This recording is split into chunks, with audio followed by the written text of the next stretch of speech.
Hey guys, welcome back to the channel. Welcome to another video. We are doing the Premier League Fallout video today, looking back at obviously the midweek's round of games, the first midweek round of games of the brand new season. Threw up a lot of goals, a lot of big results, some quite shocking results as well, and a lot of talking points to dive into today.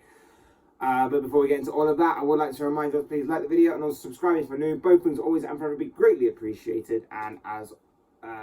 And like I always say, let's just dive into it because there has been a lot to talk about in this round of Premier League fixtures. I'm going to talk about the game that rounded off the Premier League fixtures last night. Leicester at the King Power Stadium lost again, this time to Manchester United. United making it 3 wins on the bounce. Leicester making it 4 defeats on the bounce. No win so far this season for Brendan Rodgers' side. The pressure really is cranking up on him and his Leicester team. The frustrations are continuing to grow. They sit rock bottom of the Premier League table. It's really, really not looking good for Leicester at all. But for United, things are starting to look up, at least. Results are starting to pick up. Jadon Sancho was the difference maker on the night last night to help them towards that three-game win on the trot, win on the bounce. Wasn't an entirely convincing performance by any means for United, but it was a win nonetheless.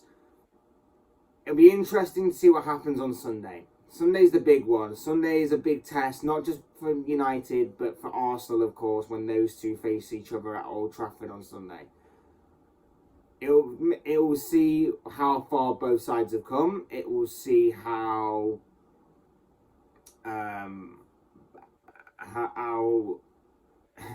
the difference in mentality maybe both sides have got over time and everything.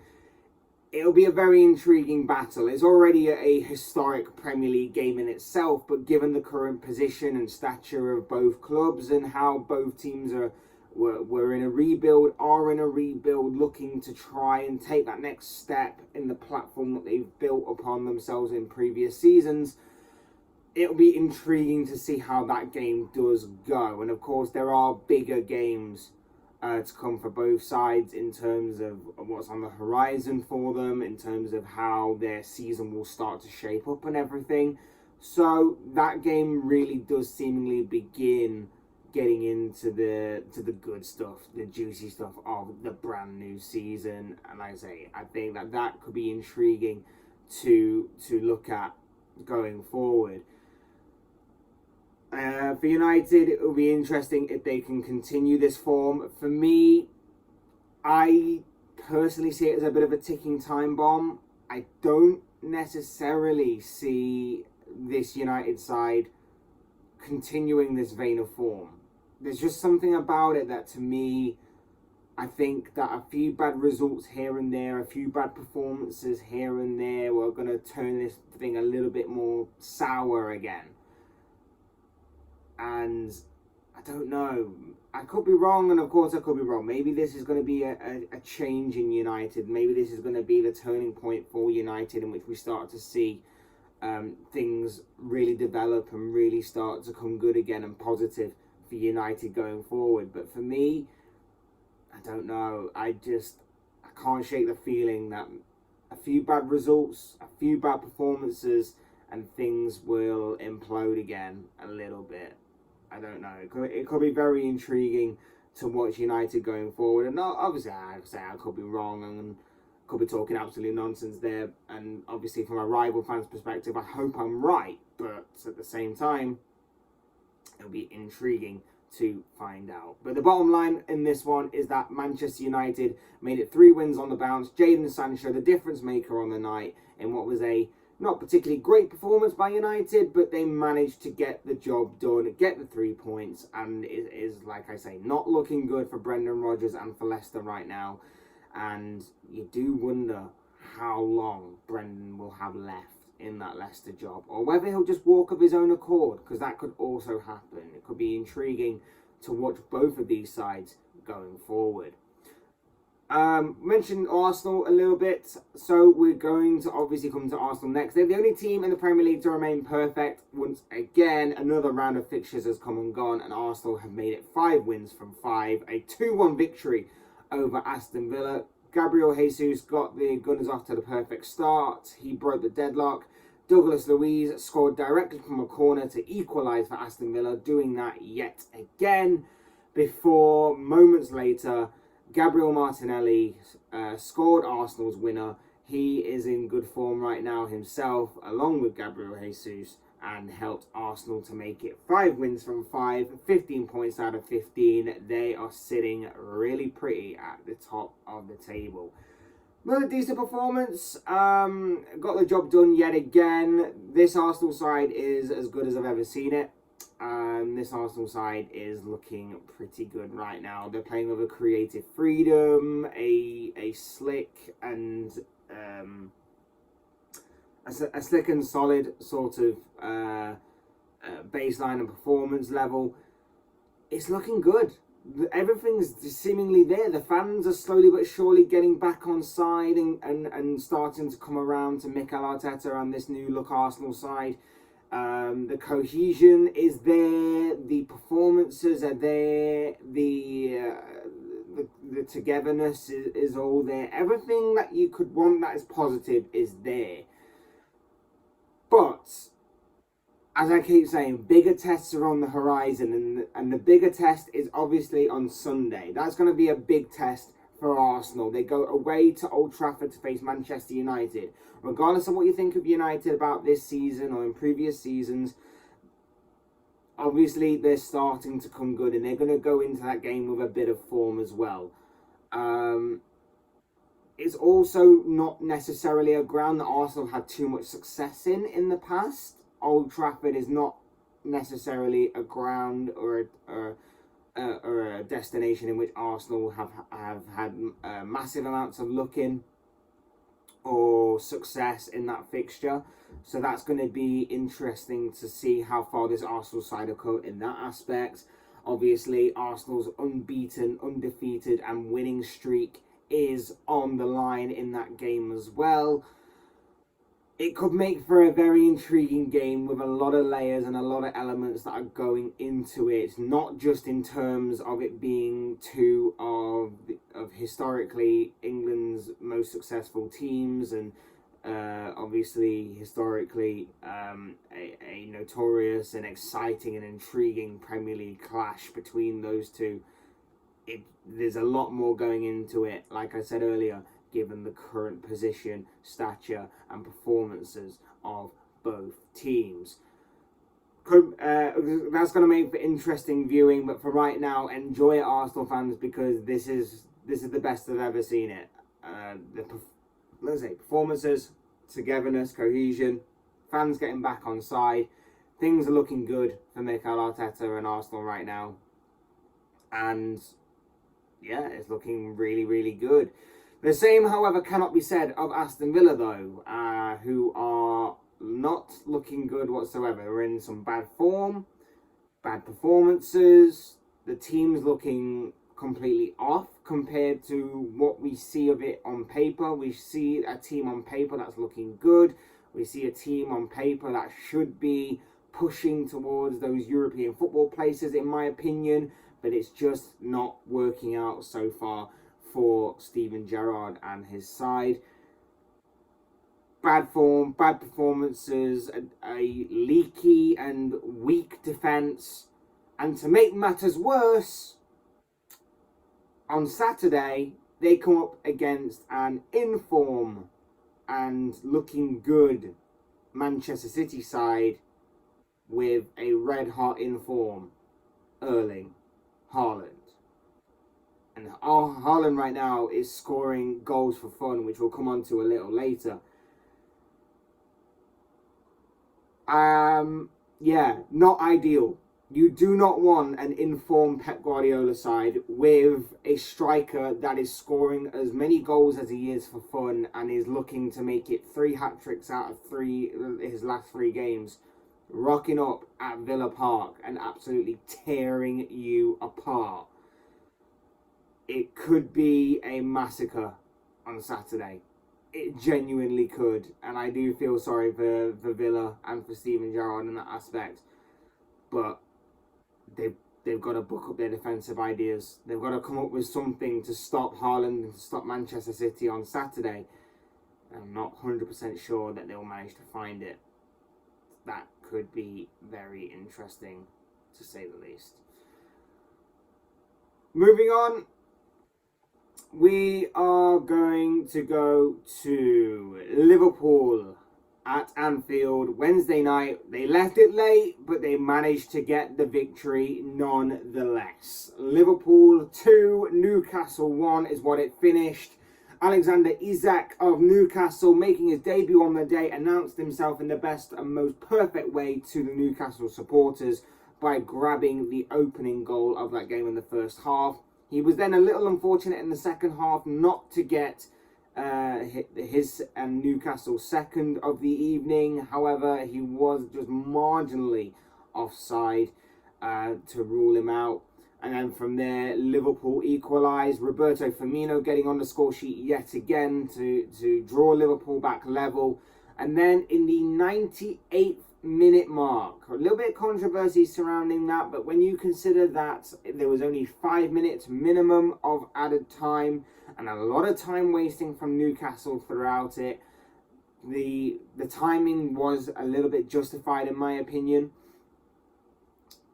Fabio Carvalho, the youngster, the substitute, came on and grabbed Liverpool's winning goal, a thunderous strike from close range, in off the crossbar, and he won it for the Reds and for Jurgen Klopp. A big 3 points overall. Like I say, a little bit of controversy because of all the time added on, but when you consider that Newcastle were time wasting a lot in that added time, I think it was kind of justified and kind of justice and karma for all of the time that they went down injured and were playing out for the draw and everything.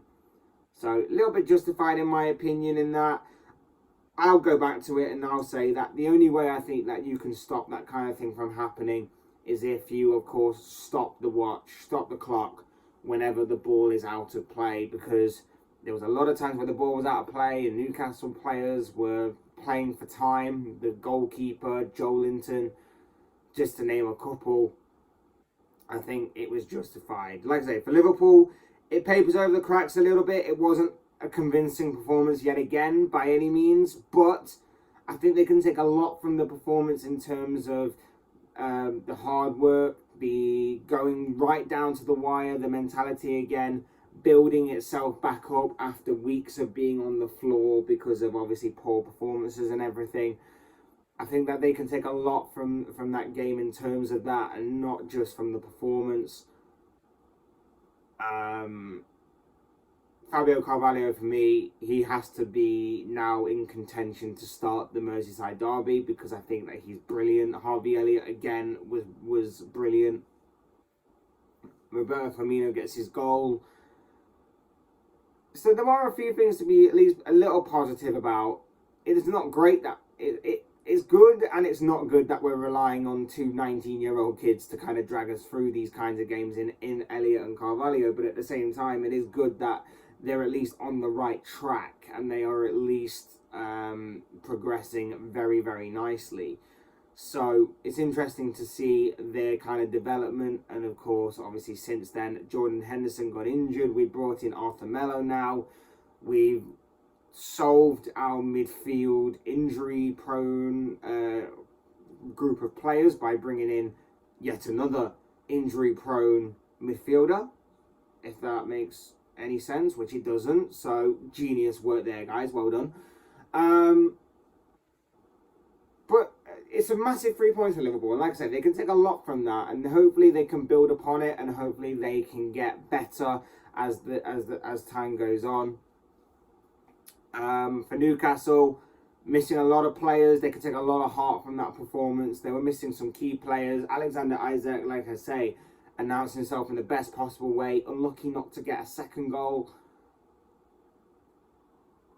but they can take some positives from it as well. They can take some positives that no Saint-Maximin, no Callum Wilson, no Bruno Guimaraes, and they still managed to give Liverpool a run for their money. And it was a very, very good performance from Newcastle. A little unlucky not to have come away with something, but you know, if I'm being brutally honest, all the time wasting and everything was getting rather frustrating. So I'm kind of glad we kind of scored when we did, and it really rattled some Newcastle fans and some rival fans, of course, because it's of course Liverpool. So fair enough. Liverpool 2-1 winners, get a big 3 points there, a very big 3 points indeed.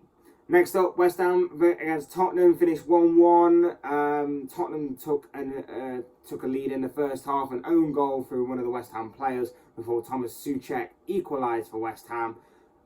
Frustrating night for Tottenham. Again, not a great performance from Son. Don't know. I think we have to start having a bit of a conversation about Son. Maybe he's a little burnt out. Maybe he's a little. Just like I say, a little bit burnt out from last season. Maybe he's feeling the effects now of having to carry that Tottenham team for a little while. I know obviously he did it so much throughout the campaign, and then came back in the second half of the season, took over. But I don't know, something is not quite right with Son right now, and it's interesting to watch. As for West Ham, it's another good point, starting to build up again. Not great for Tottenham though. Really, really not good for Tottenham. Especially when you were considering that they were going to be... Like I say, I've just not been convinced by Tottenham. The people were saying to me, Tottenham fans were saying they were going to really push for top four. And yes, top four is still very much on for them and everything. And they could well achieve that. And they were going to try and push for... push even higher, try and split between like Liverpool and Manchester City, if obviously Liverpool get there and everything. But I think the longer the transfer window's gone on, no other new signings other than the 6 or 7 that we've kind of talked about already so far this summer and everything. Everyone else doing more business has kind of put their window into perspective a little bit. It'll be interesting, basically, to see how Tottenham progress. Like I say, I've not been entirely convinced with their performances. You kind of hope from a Tottenham's perspective that they are going to get better, that they are going to eventually click into gear more. But right now, it's just mediocre. It's just very mediocre, and it's not exactly the most exciting and everything. So, You do wonder with Spurs, but a good point for West Ham nonetheless. Like I say, David Moyes and West Ham starting to rebuild once again this season and wake up in this campaign after a few games in which, of course, they picked up a few bad results. So, not bad at all.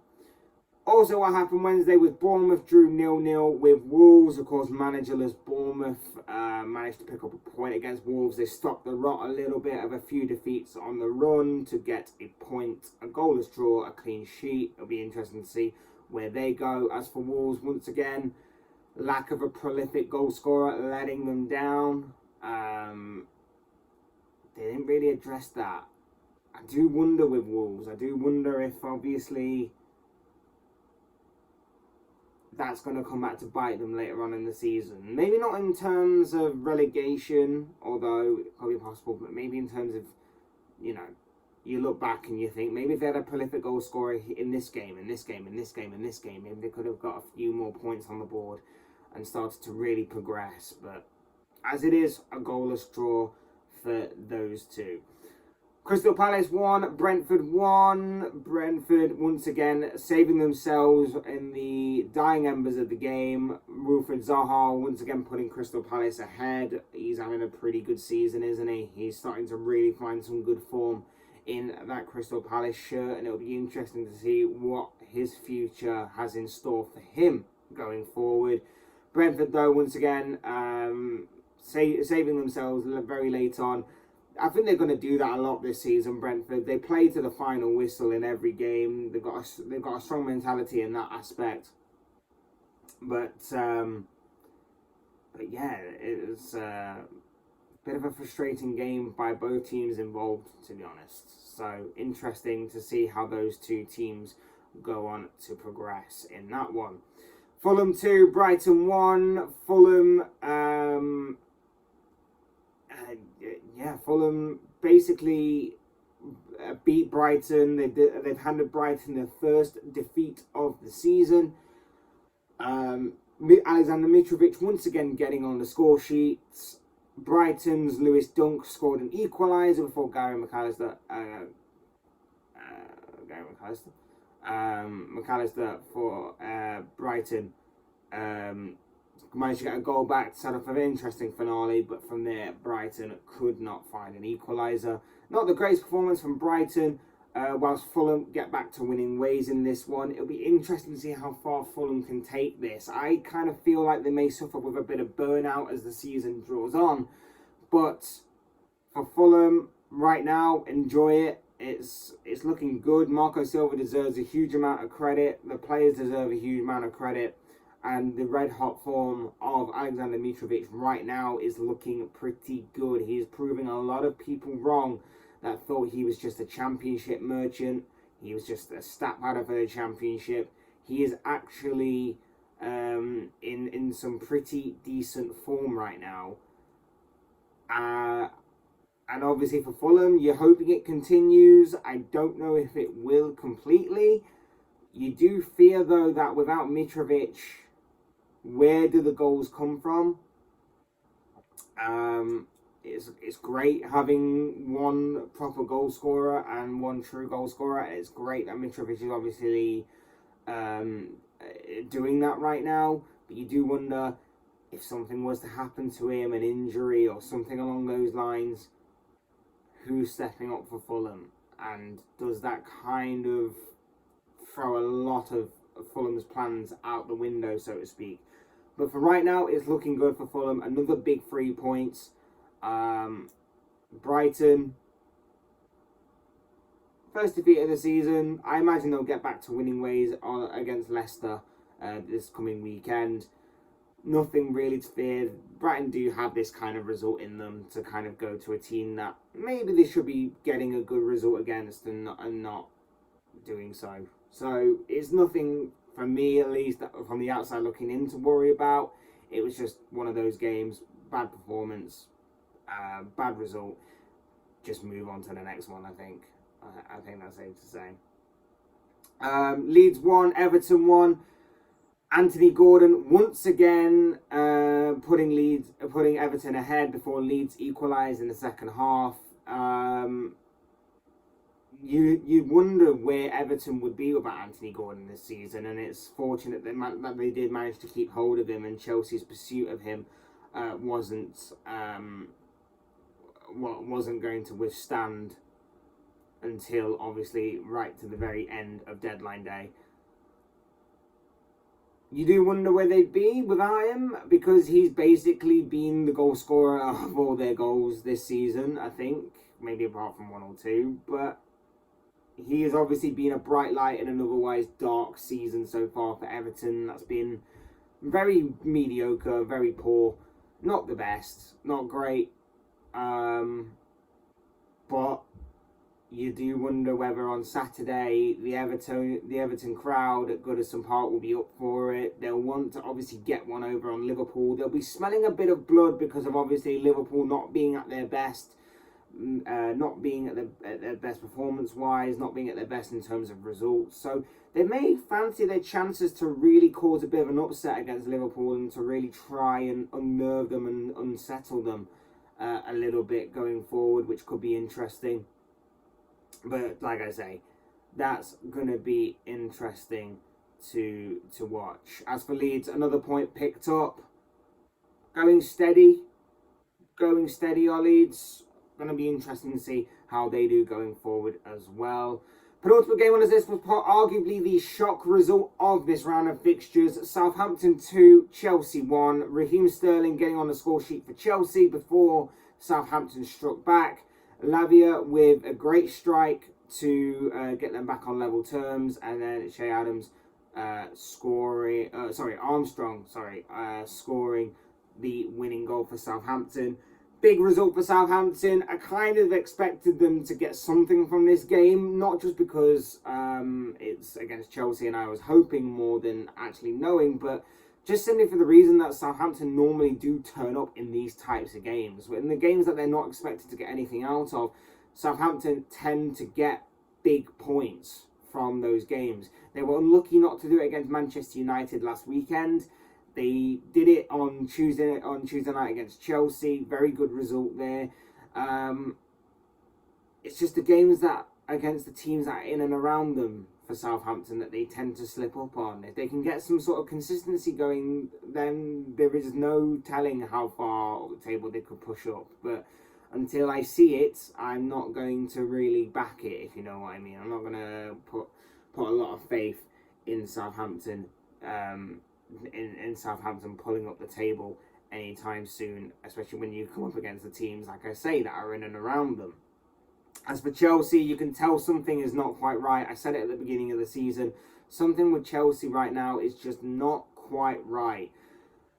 You can look at them signing Pierre-Emerick Aubameyang on deadline day, and you can argue that that is a very, very good signing. I've said myself that that is a very good signing, and I think that he will score plenty of goals given the right service and opportunity.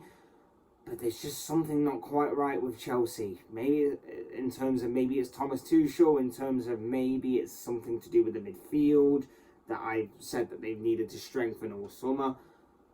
I don't know. There's just something that's not completely right with that club as of right now. And that result kind of typifies it. If you're going to be wanting to challenge for the top two spots, you're going to need to win games like this. And of course, Chelsea have faltered.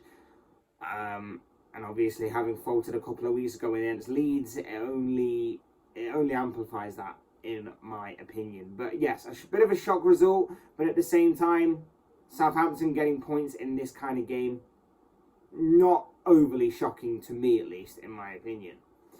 And finally, we're going to go back to Wednesday nights. Manchester City hit Nottingham Forest for 6. Erling Haaland scoring a hat-trick.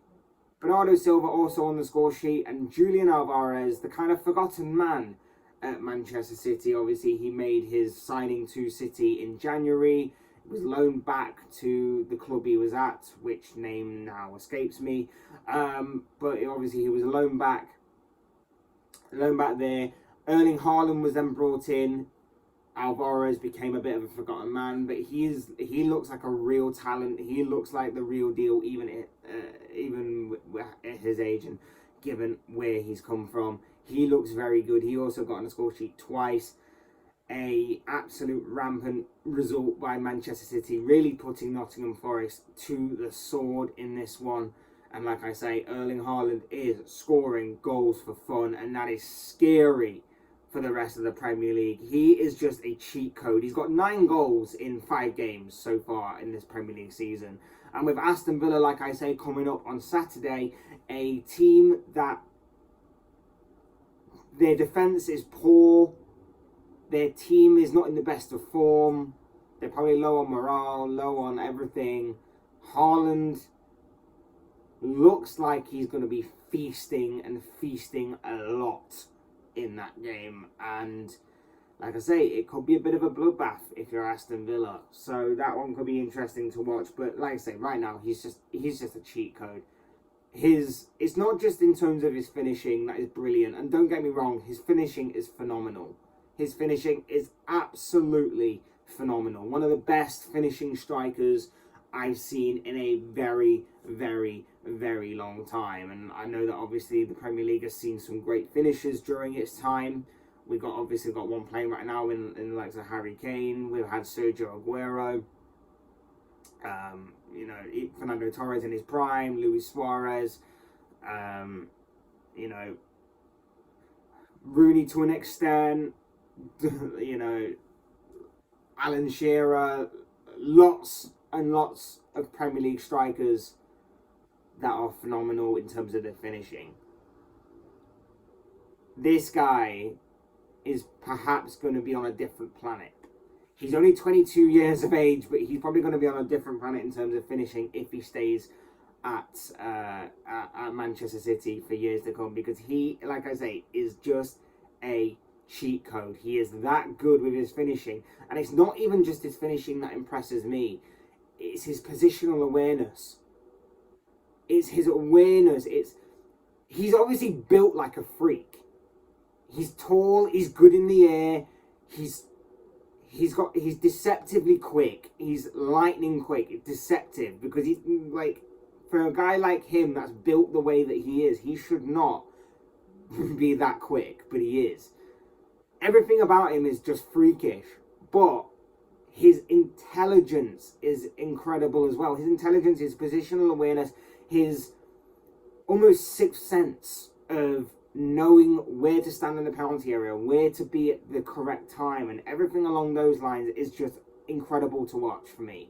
And I think that it's only going to get better with age. It's only going to get better with a better understanding of his teammates as that continues to progress and develop. And it's only going to continue with hard work and a lot more work on the training ground, and especially with one of the best, or the best manager in the game right now in Pep Guardiola. Erling Haaland for me is simply phenomenal, and he's only going to get better, which is scary for me, and for the rest of the Premier League. Like, it is terrifying. Like I say, he's got 9 goals in 5 games. Barring major injury, he is smashing goal scoring records left, right and centre. He's smashing Mohamed Salah's goal scoring record in the Premier League. He is smashing all sorts of Premier League records in terms of his goal scoring, because he is simply that damn good. And it pains me to say it, because obviously I'm a Liverpool fan and he plays for Manchester City, but God, you've got to admire such a talent. And it frustrates me, it annoys me, but he is simply phenomenal. He's simply phenomenal. And it's only going to continue. Like I say, he could make history on Saturday alone by scoring another 3 goals. And if he does that, if he gets a hat-trick on Saturday against Aston Villa, which, let's face it, is very possible, then 3 hat-tricks on the bounce in 3 games, simply out of this world. And this weekend belongs to belongs to Erling Haaland and Manchester City. Absolutely phenomenal, absolutely incredible. But of course, as I always say, these are just the thoughts, comments, opinions, predictions, feelings, whatever you want to call it, of this guy. I don't know what you guys think. What do you make of this week's round of Premier League fixtures for match day 5 of the brand new season? What do you make of the performances, the results, the goals, the talking points, and all sorts along those lines? I'd love to know your thoughts, your comments, opinions, predictions, feelings, whatever you want to call it, down below in the comment section, because I'm sure it'll make for interesting reading. Otherwise, hit that like button on the way up if you enjoyed the video. Subscribe if you're new, want to see more content like this. Both things are always incredibly greatly appreciated. And as always, thank you all so much for watching and listening. I've been Fletch. This has been another Premier League Fallout show, and I will see you all again soon in another video.